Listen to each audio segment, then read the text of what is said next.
SFI 16ನೇ ರಾಜ್ಯ ಸಮ್ಮೇಳನಕ್ಕೆ ಜಾನಪದ ಅಕಾಡೆಮಿ ಅಧ್ಯಕ್ಷ ಗೊಲ್ಲಹಳ್ಳಿ ಶಿವಪ್ರಸಾದ್ ಹಾಗೂ ಪದ್ಮಶ್ರೀ ಪ್ರಶಸ್ತಿ ಪುರಸ್ಕೃತ ಪಿಂಡಿಪಾಪನಹಳ್ಳಿ ತಮಟೆ ಕಲಾವಿದ ಮುನಿವೆಂಕಟಪ್ಪ ಚಾಲನೆ ನೀಡಿದರು. ಸಮ್ಮೇಳನದ ಭಾಗವಾಗಿ ಚಿಕ್ಕಬಳ್ಳಾಪುರದ ಒಕ್ಕಲಿಗರ ಕಲ್ಯಾಣ ಮಂಟಪದಿಂದ ರಾಜ್ಯದ ವಿವಿಧ ಜಿಲ್ಲೆಗಳಿಂದ ನೂರಾರು ಸಂಖ್ಯೆಯಲ್ಲಿ ಆಗಮಿಸಿರುವ ವಿದ್ಯಾರ್ಥಿಗಳು ನಗರದ ಮುಖ್ಯ ರಸ್ತೆಗಳಲ್ಲಿ ಬೃಹತ್ ಮೆರವಣಿಗೆ ನಡೆಸಿದರು. ಬಹಿರಂಗ ಸಭೆಯ ನಂತರ ಶಿಕ್ಷಣ ನೀತಿ ಬದಲಾವಣೆ ಬಗ್ಗೆ ಚರ್ಚೆ ಹಾಗೂ ನೂತನ ಸಮಿತಿ ರಚನೆ ಕುರಿತು ಒಳಾಂಗಣ ಸಭಾಂಗಣದಲ್ಲಿ ಪ್ರಾರಂಭಿಸಿದ್ರ.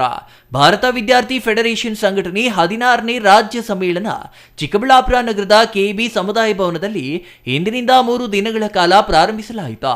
ಇದಕ್ಕೂ ಮುನ್ನ ನಗರದ ಒಕ್ಕಲಿಗರ ಕಲ್ಯಾಣ ಮಂಟಪದಿಂದ ಸಾವಿರಾರು ವಿದ್ಯಾರ್ಥಿಗಳ ಬೃಹತ್ ಮೆರವಣಿಗೆ ನಡೆಸಲಾಯಿತು.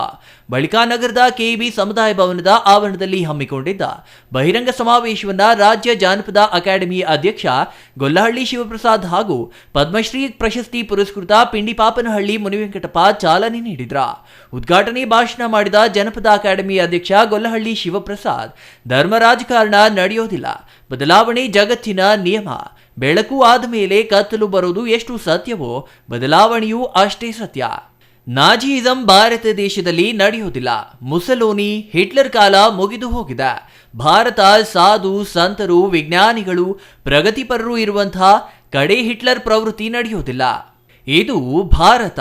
ಸಾಧು ಸಂತರು, ವಿಜ್ಞಾನಿಗಳು, ಪ್ರಗತಿಪರರು ಇರುವ ಇಂತಹ ಕಡೆ ಹಿಟ್ಲರ್ ಪ್ರವೃತ್ತಿ ನಡೆಯೋದಿಲ್ಲ.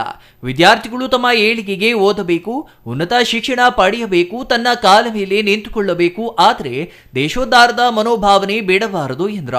ವಿದ್ಯಾರ್ಥಿಗಳೇ, 40 ವರ್ಷಗಳ ಹಿಂದೆ ಎಸ್ಎಫ್ಐ ಚಳವಳಿ ಅಂದ ತಕ್ಷಣ ಖಾಸಗಿ ಬಸ್ಗಳಲ್ಲಿ ಒಂದು ಭಯ, ಎಸ್ಎಫ್ಐ ಇದ್ದಾರೆ, ಎಸ್ಟಿ ಟಿಕೆಟ್ ಅಂದ್ರೆ ಅರ್ಧ ಟಿಕೆಟ್ ತಗೋಬೇಕಾಗಿತ್ತು ಅಂತ.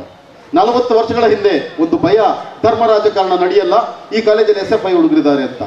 40 ವರ್ಷಗಳಿಗೆ ಹಿಂದೆ ಒಂದು ನೈತಿಕ ಭಯ, ಇಲ್ಲಿ ಪ್ರಗತಿಪರವಾದಂತಹ ಯೋಚನೆ ಮಾಡ್ತಕ್ಕಂಥ ವಿದ್ಯಾರ್ಥಿಗಳಿದ್ದಾರೆ, ಸಣ್ಣ ತಪ್ಪಾದ್ರೂ ಕೂಡ ಪ್ರಶ್ನೆ ಮಾಡ್ತಾರೆ ಅಂತಕ್ಕಂಥದ್ದು.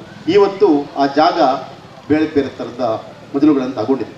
ಆದ್ರೂ ಈ ಐತಿಹಾಸಿಕವಂತ ದಿನದಲ್ಲಿ ಅಲ್ಲಿ ಆಗಿರ್ತಕ್ಕಂಥ ಸೌಹಾರ್ದತೆಗಾಗಿ, ಸಮಾನತೆಗಾಗಿ, ಸಾರ್ವತ್ರಿಕ ಶಿಕ್ಷಣಕ್ಕಾಗಿ ಅಂತಕ್ಕಂಥ ಮಾತುಗಳಿದಾವಲ್ಲ, ಇವತ್ತಿನ ಕ್ರೌರ್ಯ, ಹಿಂಸೆ ಮತ್ತು ಅಸೂಯೆಗಳನ್ನ ಧಿಕ್ಕರಿಸ್ತಕ್ಕಂಥ ಪರ್ಯಾಯ ಪದಗಳು, ಆ ಪರ್ಯಾಯ ಪದಗಳಿಗೆ ವಾರಸುದಾರ ನೀವು ಆಗ್ತಿದ್ದೀರಿ ಅಂತಕ್ಕಂಥದ್ದು ನನಗೆ ಬಹಳಷ್ಟು ಪರಮಾನಂದವನ್ನು ತಂದಿದೆ. ಈ ದೇಶದಲ್ಲಿ ನಾಜಿ ಬೀಜಗಳನ್ನು ತಂದು ಬಿತ್ತತಕ್ಕಂಥ ಒಂದು ದೊಡ್ಡ ಪ್ರಕ್ರಿಯೆ ಮತ್ತು ಸಾಂಸ್ಕೃತಿಕ ರಾಜಕಾರಣ ಪ್ರಾರಂಭ ಆಗಿದೆ. ನಾಜಿ ಬೀಜಗಳು ನಿಲ್ಲುವಂತ, ನಾಜಿ ಬೀಜಗಳು ಮೊಳಕೆ ಹೊಡೆಯುವಂತ, ನಾಜಿ ಬೀಜಗಳು ಬೆಳೆಯುವಂತ ಭೂಮಿ ಇದಲ್ಲ. ಇದು ಸಾಧುಗಳು, ಸಂತರು, ದಾರ್ಶನಿಕರು, ತತ್ವಪದಕಾರರು, ವಚನಕಾರರು ನಡೆದಿರೋನೆಲ್ಲ. ಇಲ್ಲಿ ನಾಜಿ ಬೀಜಗಳು ನಡೆಯೋದಿಲ್ಲ. ನಾಜಿ ಬೀಜಗಳು ಏನಿದ್ರು ಜರ್ಮನಿಯಲ್ಲಿ ಮಾತ್ರ ಸಾಧ್ಯ ಅಂತಕ್ಕಂಥದ್ದನ್ನ ನೀವೆಲ್ಲ ಕೂಡ ಸಾಬೀತುಪಡಿಸಲಿಕ್ಕೆ ಇಲ್ಲಿ ಬಂದಿದ್ದೀರಿ ಅಂತ ಅಂದ್ಕೊಂಡಿದ್ದೀನಿ ನಾನು. 3 ಲಕ್ಷ ವೆಚ್ಚದ ಲಗ್ನ ಪತ್ರಿಕೆ ಮಾಡಿ 5,000 ಕೋಟಿ ಖರ್ಚು ಮಾಡಿ ಮದುವೆ ಮಾಡ್ತಕ್ಕಂಥ ಒಬ್ಬ ಬದುಕ್ತಾ ಇರ್ತಕ್ಕಂಥ ದೇಶದಲ್ಲಿ ಸರ್ಕಾರ ಅವ್ರ ಕೈಯಲ್ಲ, ಜನರ ಕೈಯಲ್ಲ, ಪ್ರಭುಗಳ ಕೈಯಲ್ಲ, ಪ್ರಜೆಗಳ ಕೈಯಲ್ಲ ಅಂತಕ್ಕಂಥ ಪ್ರಶ್ನೆನ ನಮ್ಮ ಮೇಲೆ ನಾವು ಹಾಕೊಳ್ತಕ್ಕಂಥ ಸಂದರ್ಭ. ಓದಲು ಬೇಕಾಗಿದೆ, ನಾವು ವಿವೇಕವನ್ನು ಬೇಕಾಗಿದೆ. ನಮಗೆ ಓದ್ಬೇಕು, ನಾವು ದೊಡ್ಡವರಾಗಬೇಕು, ವಿಜ್ಞಾನಿಗಳಾಗಬೇಕು, ಡಾಕ್ಟರ್ಗಳಾಗಬೇಕು, ಏನೆಲ್ಲ ಆಗ್ಬೇಕಂತ ಕನಸು ಬೇಕು ನಮಗೆ. ಆದರೆ ನನ್ನ ದೇಶ ಅಂತಕ್ಕಂಥದ್ದು ಕೂಡ ಇರಬೇಕಲ್ಲ, ನೆಲ ಅಂತಕ್ಕಂಥದ್ದು ಕೂಡ ಇರಬೇಕಲ್ಲ.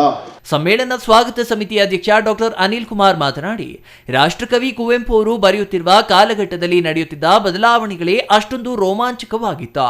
ಜಾತಿ ಭೇದ ಎಲ್ಲವನ್ನ ದೂರ ತಳ್ಳಿ ಇಡೀ ಪ್ರಪಂಚವನ್ನೇ ವಿಶ್ವಪಥ ಎಂದು ಕರೆದಿದ್ದಾರೆ. ಖಾಸಗಿ ಶಿಕ್ಷಣ ಸಂಸ್ಥೆಗಳಿಂದ ಆಗಬಹುದಾದ ಪರಿಣಾಮಗಳನ್ನ ಬಿಚ್ಚಿಟ್ಟಿದ್ದಾರೆ. ಶಿಕ್ಷಣ ಮನುಷ್ಯನ ಬದಲಾವಣೆಗೆ ನಾಂದಿ ಹಾಡಬೇಕೇ ಹೊರತು ಮಾರಕವಾಗಬಾರದು ಎಂದಿದ್ದಾರೆ. ಸ್ವಾತಂತ್ರ್ಯ ಹೋರಾಟಗಾರರಾದ ಭಗತ್ ಸಿಂಗ್ ಹಾದಿಯಲ್ಲಿ ಬೆಳೆದು ಬಂದಿರುವ ಚಟುವಟಿಕೆಗಳನ್ನು ಎಸ್ಎಫ್ಐ ಸಂಘಟನೆ ಬೆಳೆಸಿಕೊಂಡು ಬರಬೇಕಾಗಿದೆ ಎಂದು ಕರೆ ನೀಡಿದ್ರು. ಇನ್ನು ಸಮ್ಮೇಳನದ ವೇದಿಕೆಯಲ್ಲಿ ಎಸ್ಎಫ್ಐ ರಾಷ್ಟ್ರೀಯ ಅಧ್ಯಕ್ಷ ವಿಪಿ ಸಾನು, ರಾಜ್ಯಾಧ್ಯಕ್ಷ ಅಮರೇಶ್ ಕಡದಗಿ, ರಾಜ್ಯ ಕಾರ್ಯದರ್ಶಿ ಭೀಮನಗೌಡ, ಜಿಲ್ಲಾಧ್ಯಕ್ಷ ಸೋಮಶೇಖರ್, ಗೌರವಾಧ್ಯಕ್ಷ ಸರ್ದಾರ್ ಚಾನ್ಪಾಷಾ, ಎಂಪಿ ಮುನಿವೆಂಕಟಪ್ಪ, ಸುಜಾತ, ಇನ್ನೂ ಹಲವರು ಹಾಜರಿದ್ದರು. Nandakumar, CTV news, Chikkaballapur.